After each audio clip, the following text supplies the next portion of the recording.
Topic है collector के affair पर होते हैं। कल मंडे तक कल नहीं बता, एक बहुत ही महत्वपूर्ण घटना घटी है तो सीएनए टॉपिक में current news analysis.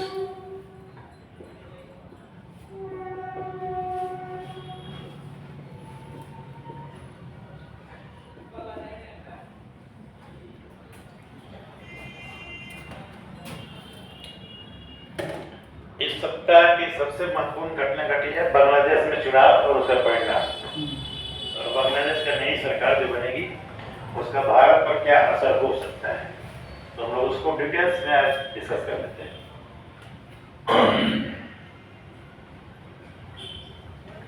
Bangladesh pole result and its impact on India.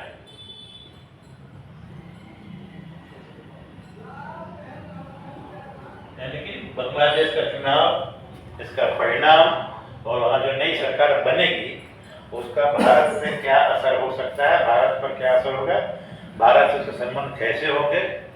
क्योंकि हम लोग देख रहे हैं पिछले जुलाई 24 में जब से बांग्लादेश में स्टूडेंट मूवमेंट हुआ, युवाओं का आंदोलन हुआ, जेएनजी मूवमेंट का जिसको वो हुआ, तो वहाँ पर उस समय की जो प्रधानमंत्री थी शेख हसीना वाजेद, अवामी लीग की सरकार थी, तो उन पर आरोप लगा था जब से वहाँ पर पिछली बार वो लगातार 3 साल से 3 चुनाव से सत्ता में है। अवामी लीग की सरकार वहाँ पर 2006 से ही चुनाव सत्ता में थी, 6 से 11, 11 से 16, 16 21, चौथी बार 21 से जो चुनाव हुआ था 21 में, उस चुनाव के बारे में वहाँ पर बहुत सारे सर्कल्स में विपक्ष तो कहता ही था, विपक्ष का हर जगह काम है, हर देश का विपक्ष ऐसा ही होता है कि बेईमानी हुआ है, धंधेबाजी हुआ है, सरकारी मसीदी का दुरुपयोग हुआ है, ये चुनाव सही नहीं था। लेकिन वहाँ के मीडिया, वहाँ के निष्पक्ष लोग, स्टूडेंट, युवा वगैरह भी संतुष्ट नहीं थे। और शेख हसीना वाजेद जो उस समय की प्रधानमंत्री थी लगातार 3-4 वर्षों से, तो उनको लगा था कि अब हम पूरी तरह से निरंकुश हो गई थी, वो तानाशाह की तरह व्यवहार करती, किसी की बात नहीं सुनती थी, तो उसका विरोध धीरे धीरे बहुत बढ़ता गया था। वही 2-3 वर्षों में विरोध इतना अधिक बढ़ गया, वहाँ के मतलब न्यायपालिका, वहाँ का मिलिट्री, वहाँ का मूवमेंट, सब कोई उसका यूथ, पूरा आम आदमी अधिकार से उसके विरोध में हो गए थे। वहाँ का प्रशासन भी, पुलिस और सिपाही, मिलिट्री ने 2 भाग बट गया था, एक सरकार के साथ था, दूसरा सरकार के विरोध में था। तो धीरे धीरे उनका इतना संतोष बढ़ता गया कि अंत उनको देश छोड़ के भागना पड़ा। देश छोड़ करके 5 अगस्त 2024 को भाग करके आए और वो भारत में शरण ली, अभी भारत में ही है। फांसी नहीं हुआ उसको? फांसी नहीं हुआ है भारत में आ गई। भारत फांसी में वहाँ पे कानून के मुताबिक कार्रवाई चलेगा। वहाँ पे जो इसके पहले चुनाव के पहले मोहम्मद यूनुस की अतिरिक्त सरकार थी, वो बार बार भारत सरकार को बोली कि इसको वापस कीजिए, हमारे देश की मुजरिम है, हमारे देश के कानून के मुताबिक तो कार्रवाई की जाएगी। तो भारत सरकार ने उसको वापस नहीं किया। वापस नहीं करने का 2 वजह था। पहला वजह तो ये था कि भारत का कहना है कि कोई शरणागत के रूप में शरण मांगने आया है हमारे पास, उसको पकड़ कर वापस कर देना ये मानवता के खिलाफ है। दूसरी बात यह है कि उस समय जो मूवमेंट हुआ युवाओं का, उस मूवमेंट के बाद वहाँ सरकार जो बनी थी वो लोकतांत्रिक प्रक्रिया से चुनी गई सरकार नहीं थी, वो चुन करके सरकार नहीं बनी थी, वो डेमोक्रेटिकली इलेक्टेड नहीं थी। उसको कुछ लोगों ने मिल के आपस में बना लिया था, अंतरिम सरकार थी, इंटरिम गवर्नमेंट थी। मोहम्मद यूनुस का दर्जा भी था, मुख्य सलाहकार का था, न कि वो प्रधानमंत्री राष्ट्रपति थे। तो भारत सरकार तो इसलिए भी ढिलाई दे दी, लेकिन नहीं वापस की।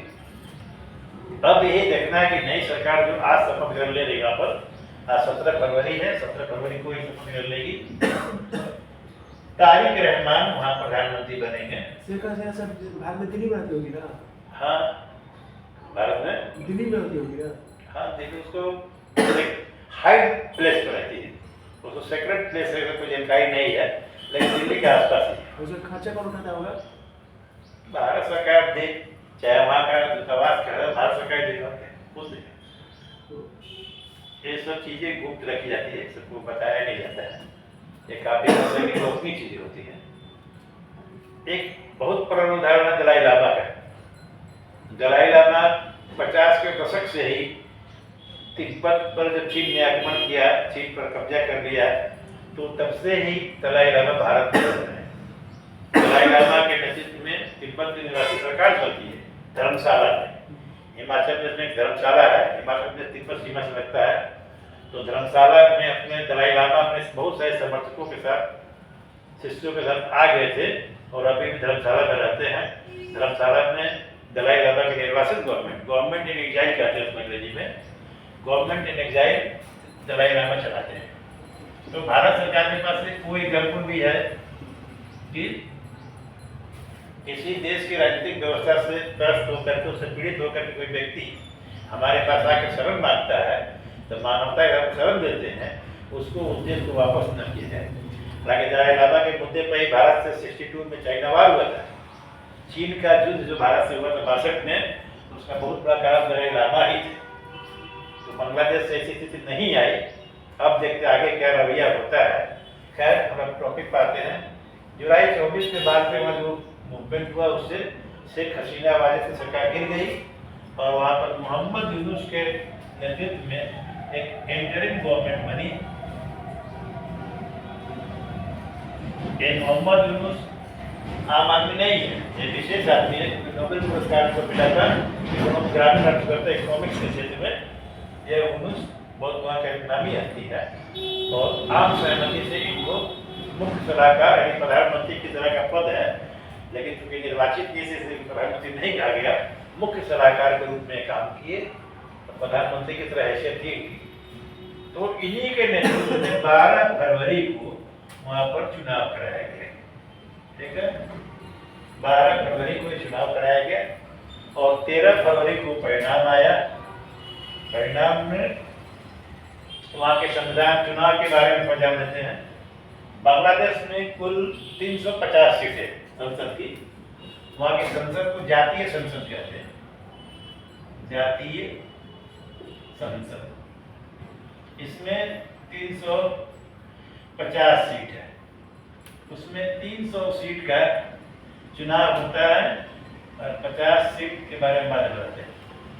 300 सीट पर चुनाव होता है, लेकिन इस बार किसी कारण से एक सीट पर चुनाव नहीं हुआ, 299 सीट पर चुनाव हुआ।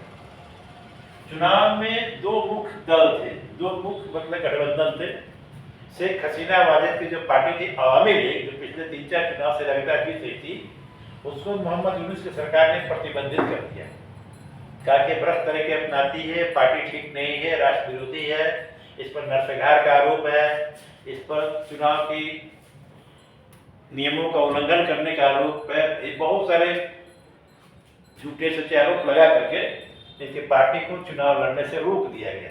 अवामी लीग जो जुलाई 24 तक वह सत्ताधारी पार्टी थी, तो मोहम्मद यूनुस की सरकार ने चुनाव लड़ने से रोक दिया कि चुनाव नहीं लड़ सकती है।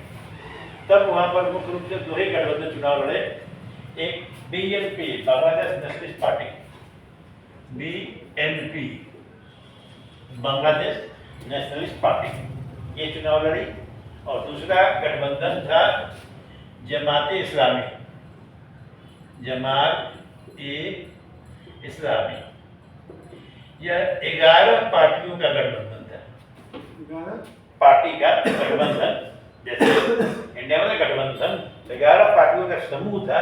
सबसे बड़ी पार्टी थी जमात इस्लामी, इसने चुना। एक दो गठबंधन के बीच में BNP में कुछ छोटी पार्टियां सामने थे, मुख्य पार्टी BNP था। चुनाव हुआ, लेकिन 299 में 212 सीट इस गठबंधन को मिला और इसको 66 सीट मिला। बाकी और छोटे पार्टियों को निर्दलीय वोट मिले। तो एक स्पष्ट बहुमत 300 में से आराम से आधा 150 151 होकर बहुत सारा बहुमत से बहुत अधिक है, अच्छी खासी बहुमत है। तो इसी की सरकार बनेगी। अब रहे 50 सीट किस लिए है, तो वहाँ 50 सीट महिलाओं के लिए रिजर्व है, उस पर चुनाव नहीं होता है। उसका बंटवारा कैसे किया जाता है? यह जो चुनाव 300 सीट पर होगा, इसमें जिन पार्टियों का जैसा प्रदर्शन हुआ है उसी अनुपात में इसको बांट दिया जाएगा। समझ गए?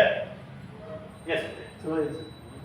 300 सीट पर चुनाव हो गया, उसमें जिस पार्टी का जिस अनुपात में प्रदर्शन हो गया परसेंटेज, उसी अनुपात में 50 को भी बांट दिया जाएगा।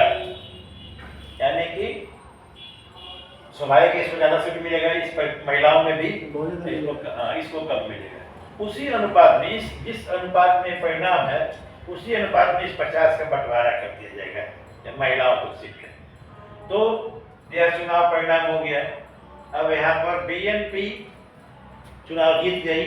बीएनपी के जो नेता है अब वो प्रधानमंत्री बनेंगे।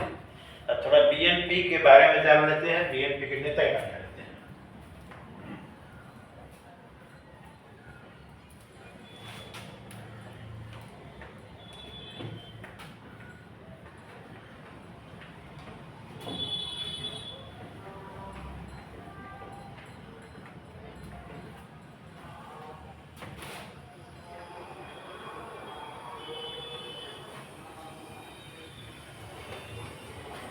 बीएनपी यानी Bangladesh nationalist party, BNP Bangladesh nationalist party.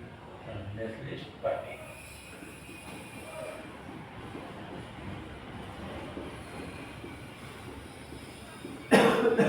इसकी स्थापना 1978 में जनरल जियाउर रहमान ने की थी।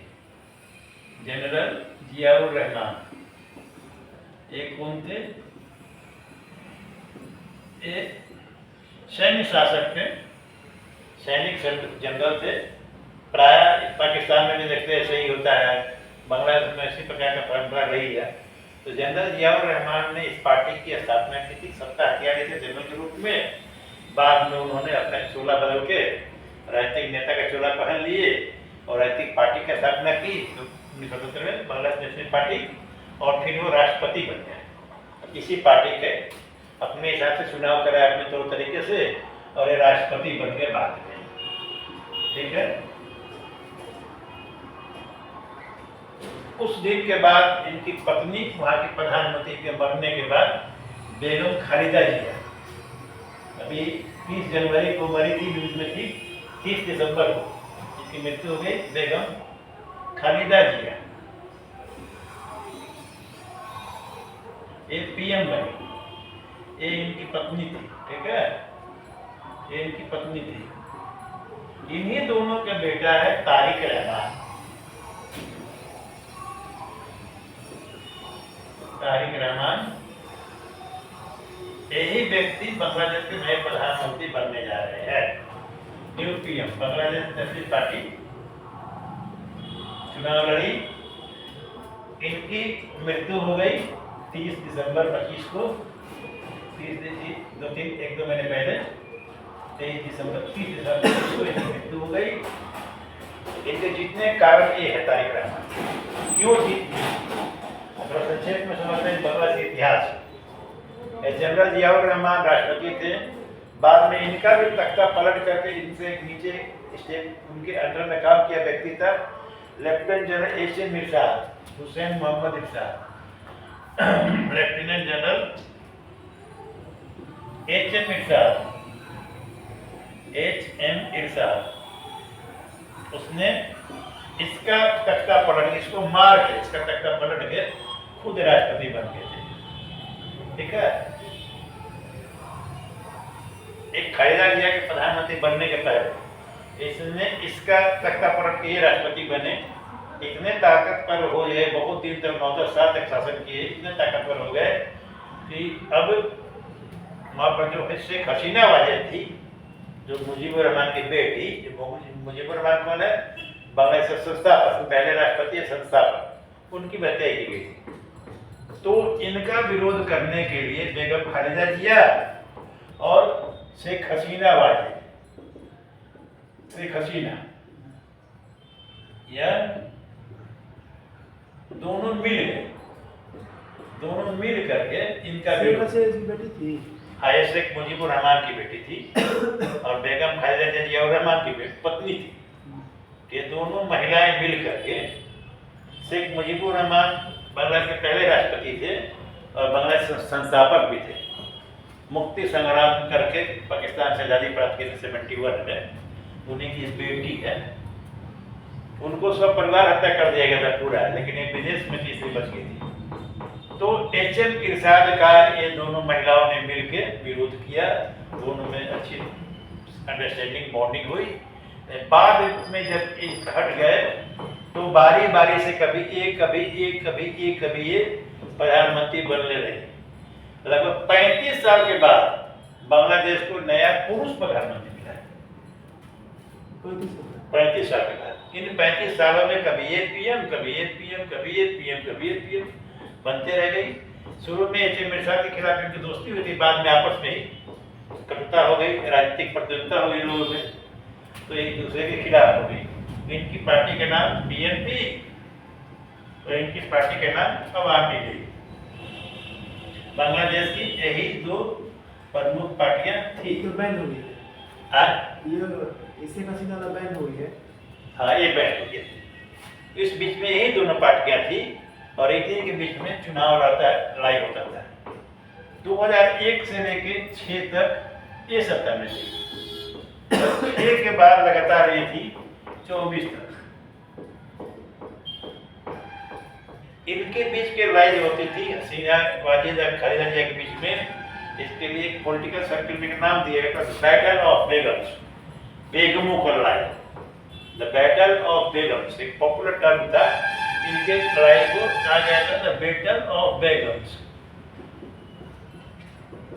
ये तो खत्म ही हो गया। एक निर्वासित में आगे भारत में मरी गई।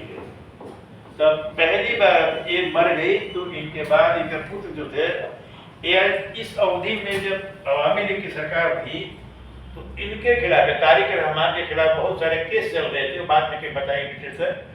इनके खिलाफ केस चल रहे थे। लंदन में निर्वासन में रहे थे, निर्वासित जिंदगी जी रहे थे। दिसंबर में ही आए हैं, चुनाव के ठीक पहले ही लंदन से आए हैं चुनाव लड़ने के लिए ही। निर्वासन मोहम्मद यूनुस की सरकार ने निर्वासन खत्म किया और इनको चुनाव लड़ने के लिए मंजूरी दिया गया, ते चुनाव लड़े। तो ये बहुत दिन विदेश में रहे। अब नए प्रधानमंत्री ये बनने जा रहे हैं। अब देखते हैं इनकी नीति क्या होगी भारत के प्रति। अब भारत के सामने क्या क्या समस्या है इनके सामने भी। बांग्लादेश की जो स्थिति है वो अधिकांश नदियों और समुद्र से ही घिरा हुआ है। बांग्लादेश में सबसे बड़ी नदी है।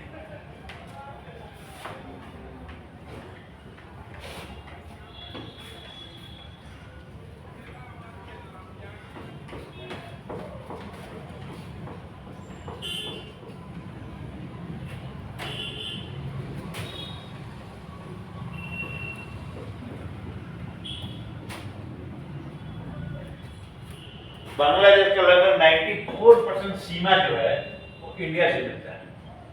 94% बाउंड्री विद इंडिया। भारत से इसका 94% सीमा लगता है।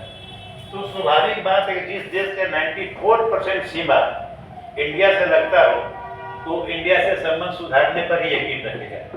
जाहिर है जब 94% बाउंड्री शेयर कर रहा है इंडिया से तो इंडिया से संबंध बिगाड़ के जैसे काम नहीं चलने वाला। अब यह 1-1.5 वर्षों में जो कटुता बढ़ गई है शेख हसीना भाई को शरण देने के कारण या और के राजनीतिक कारणों से, उस बीच में चाइना और पाकिस्तान बांग्लादेश में काफी इंटरफेयर किया। Bangladesh Islamic country, Pakistan Islamic country. वहाँ के प्रमुख रहती पड़ी जमात इस्लामी जो कि सेकंड पोजीशन पर है चुनाव में, वो पाकिस्तान समर्थक पार्टी है। और जमात इस्लामी कट्टर मुस्लिम पार्टी है। वो बांग्लादेश को इस्लामी देश बनाने में यकीन रखता है कि बांग्लादेश कट्टर इस्लामिक देश बन जाए, पाकिस्तान अरब की तरह इस तरह है। तो पाकिस्तान भी बांग्लादेश में हस्तक्षेप कर रहा है, चाइना भी कर रहा है। चाइना का नीति अस्तर हो गया कि गरीब देशों को बहुत सारा पैसा दे करके वहाँ डेवलपमेंट काम करके उसके देश में सैनिक अड्डा स्थापित किया जाए। ये काम पहले अमेरिका करता था। अमेरिका की रणनीति क्या थी? दुनिया के सभी देशों में अपने कर्ज के जाल में फंसा करके वहाँ पूंजी निवेश करके बहुत सारी इंडस्ट्री लगा करके बहुत पैसा दे करके उस देश से जमीन ले लिया जाए और अपना फौजी अड्डा, सैनिक अड्डा बना लिया जाए। सैनिक अड्डा बनाने से क्या होता है? उस आसपास के एरिया को हम कंट्रोल कर सकते हैं, निगाह रख सकते हैं। तो अमेरिका का दुनिया के सभी हिस्सों में सैनिक होते हैं, इसलिए अमेरिका किसी भी देश को तुरंत कंट्रोल कर लेता है। चाइना की भी रणनीति यही है। नेपाल में चाइना इसी ताक में है, भूटान में भी इसी ताक में है, बांग्लादेश में यही कर रहा है, श्रीलंका में यही कर रहा है। तो महत्वपूर्ण सैनिक ठिकानों को चाइना अपने कब्जे में ले लेता है। तो चाइना का बढ़ती दखल जो है भारत के लिए खतरा है। भारत की मुख्य चुनौती है क्या? पाकिस्तान तो दुश्मन देश है ही, वो बोर्न एनिमी है। जन्म ही हुआ पाकिस्तान का भारत के विरोधी है, वो जन्म से ही भारत के विरोधी है। चाइना से हमारा सीमा विवाद है। चाइना ने हमारे बहुत सारे क्षेत्र पर कब्जा करके रखा हुआ है और अभी भी बहुत सारे क्षेत्रों में सेना विवाद है। और चाइना भारत को अपना प्रमुख प्रतिद्वंदी मानता है हर क्षेत्र में, और हर क्षेत्र में चाइना हमसे आगे भी है। चाइना हर क्षेत्र में, चाहे अर्थव्यवस्था हो, चाहे मिलिट्री पावर हो, चाहे टेक्नोलॉजी हो, चाहे फॉरेन ट्रेड हो, हर ही मामलों में चाइना हमसे आगे है। तो इसलिए भारत की प्राथमिकता होनी चाहिए कि अपने पड़ोसी देशों को, नेपाल, बांग्लादेश, श्रीलंका, पाकिस्तान छोड़ दीजिए, वो तो बस में नहीं है, चाइना के पाले में जाने से रोके और भारत अधिक से अधिक प्रयास करे कि और जो जितने देश है वो चाइना से उतनी करीबी न बढ़ाए जैसे भारत में खतरा आ जाए। तो यही रणनीति होनी चाहिए। अब बांग्लादेश में आज से नई सरकार शपथ ग्रहण करी 17 फरवरी से, तारिक रहमान नए प्रधानमंत्री बनेंगे। अब भारत की पूरी कोशिश होनी चाहिए कि वहाँ की सरकार से तालमेल बनाए। अब ये लोकतांत्रिक तरीके से चुनाव में जीती हुई पार्टी है, चुनाव में जीत के तारिक रहमान प्रधानमंत्री बने हैं। यदि उनकी सरकार विधिवत कानूनी तरीके से शेख हसीना वाजिद को वापस मांगती है अपने देश में मुकदमा चलाने के लिए, तो भारत को नागुकुर नहीं करना चाहिए, भारत को शेख हसीना को वापस करना चाहिए। तो उस देश का अंदरूनी मामला है। किसी देश की विदेश नीति क्या होनी चाहिए कि किसी देश के अंदरूनी मामलों में हस्तक्षेप न करें। हर देश की सॉवरेनिटी होती है, हर देश का अपने का सम्मान होता है। आपको क्या अच्छा लगता है ये तो अलग बात है, लेकिन उस देश के अंदरूनी मामलों में कम से कम पड़े, उस देश के अंदरूनी मामले वहाँ के लोग ही सुलझाए।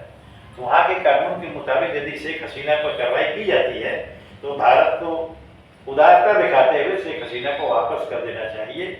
इस पचड़े को ज़्यादा खींचना नहीं चाहिए। एक नहीं होगा तो फिर भारत से संबंध पहले से बिगड़ते जाएंगे। अरे भारत के हितों के अनुरूप नहीं होगा तो फिर चाइना पाकिस्तान को हस्तक्षेप करने का मौका मिलेगा। इसलिए शेख हसीना को वापस कर देने में ही भलाई है। दूसरी बात है, बांग्लादेश का भारत से जल विवाद होता है। तिस्ता नदी के जल के बंटवारे के बारे में, गंगा नदी जल के बंटवारे के बारे में बहुत सारे वाटर रिवर डिस्प्यूट है बांग्लादेश में, इसको भी सुलझाना चाहिए। मतलब भारत को हर वो प्रयास करना चाहिए कि बांग्लादेश से संबंध सुधरे, लेकिन अपने हितों को त्यागते हुए ऐसा कोई समझौता न करें कि अपने हित पर प्रभाव पड़ जाए, अपना नुकसान न पहुंचाते हुए बांग्लादेश से संबंध सुधारने की कोशिश करना चाहिए। अब आते हैं कि जो शपथ ग्रहण समारोह हो रहा है उसमें कुल 12-13 देशों के प्रधानमंत्री राष्ट्रपति को बुलावा दिया गया है। जब कोई महत्वपूर्ण देश में चुनाव होता है, प्रधानमंत्री शपथ लेता है पहली बार, तो बहुत देश के राष्ट्राध्यक्षों को बुलाया जाता है। नरेंद्र मोदी जी ने भी बुलाया था 2014 में, पहली बार प्रधानमंत्री बनाया जाता हूँ, तो यहाँ मोदी को ही बुलावा गया था और पाकिस्तान को ही बुलावा गया है, चाइना को भी बुलावा गया है।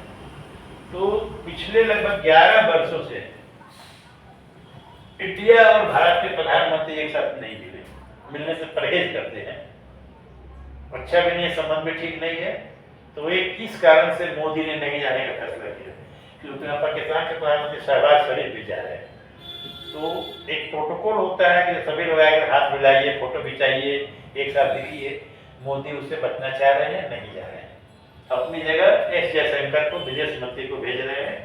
भारत की तरफ से विदेश मंत्री जाए तो अच्छे से निकलता है, विदेश मंत्री भी न जाते। विदेश मंत्री को भेजना है, विदेश मंत्री का जाना यह मतलब प्रूफ करता है, यह इंडिकेट करता है, संकेत करता है कि भारत बांग्लादेश की सरकार के जो चुनाव हुए हैं, हालांकि विपक्ष अभी भी कह रहा है वहाँ का अवामी लीग जो प्रतिबंधित कर दिया गया है, वो कह रहे चुनाव बेईमानी से हुआ, हमको चुनाव लड़ने दिया गया, ये चुनाव ठीक नहीं है। तो क्या भारत ने उस चुनाव को मान्यता दी? तब तो उसके शपथ ग्रहण में जा रहे हैं। अब भारत ने एक संकेत दिया कि हम इस चुनाव को मान्यता देते हैं और तारिक रहमान को वहाँ के प्रधानमंत्री स्वीकार करते हैं और तारिक रहमान के साथ मिलकर काम करने को इच्छुक है। ये भारत जयशंकर को भेज के बता रहा है। दूसरी बात है कि प्रधानमंत्री मोदी खुद नहीं जा रहे हैं। इसका एक ये भी अर्थ हो सकता है कि बांग्लादेश को उतना महत्व देने के मूड में भारत नहीं है। भारत का बांग्लादेश के प्रति कुछ पूर्वाग्रह है। बांग्लादेश और चीन पाकिस्तान के साथ झुकाव दिखा रहा है, इससे भारत सरकार उतनी खुश नहीं है, इसलिए प्रधानमंत्री नहीं जा रहे हैं।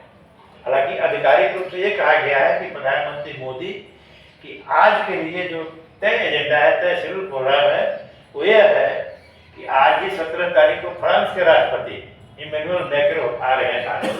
ठीक है, आर्टिफिशियल इंटेलिजेंस का एक बड़ा समिट हो रहा है, उसी में भाग लेने के लिए और देशों के राष्ट्रपति नजर आ रहे हैं और भारत की यात्रा पर फ्रांस के राष्ट्रपति आ रहे हैं।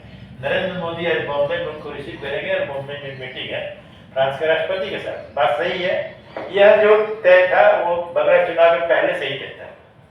बांग्लादेश में प्रधानमंत्री बनने के पहले, चुनाव होने के पहले से ये प्रोग्राम तय था, इसलिए भारत के प्रधानमंत्री नहीं जा सकते हैं क्योंकि यहाँ पर फ्रांस के राष्ट्रपति आ रहे हैं। यही था बांग्लादेश चुनाव के संबंध में टॉपिक। देखने वाली बात यही है कि अब बांग्लादेश का भारत से संबंध क्या है। तो तारिक रहमान जो है उनकी मजबूरी है। भारत बांग्लादेश का सबसे बड़ा ट्रेडिंग पार्टनर है। 1-1.5 साल में डिस्टर्ब थोड़ा हो गया है, लेकिन बांग्लादेश का अधिकांश व्यापार भारत के रास्ते होता है क्योंकि वहाँ सी रूट के लैंड रूट जो है भारत से जुड़ा हुआ है और भारत के बहुत सारे पूर्वोत्तर के राज्य जो हैं वह बांग्लादेश से जुड़ते हैं। तो काफी निर्भर है भारत पर व्यापार के लिए, आवागमन के लिए। तो बांग्लादेश भी भारत से संबंध को जाएगा। 5 राज्य मिलता है। हाँ, 5 राज्य मिलता है। जब 5 राज्यों की सीमा पूर्वोत्तर की मिलती है बांग्लादेश से, इसलिए बांग्लादेश भारत इग्नोर नहीं कर सकता है। 33-83 किलोमीटर। हाँ, इसमें लगभग 33-83 वहाँ का अधिकांश शेयर वही मोटर शेयर करता है। कुछ शेयर का बर्मा से मिलता है बांग्लादेश का, और अधिकांश इंडिया से मिलता है। तो बांग्लादेश को भी संबंध सुधारना, भारत बड़ा देश है, व्यापारिक संबंध है, बहुत सारी चीजें। तो देखते हैं, उम्मीद की जाती है दोनों देश संबंध सुधरेंगे और कुछ कटुता जो है कम होगी। चलिए, टॉपिक समाप्त।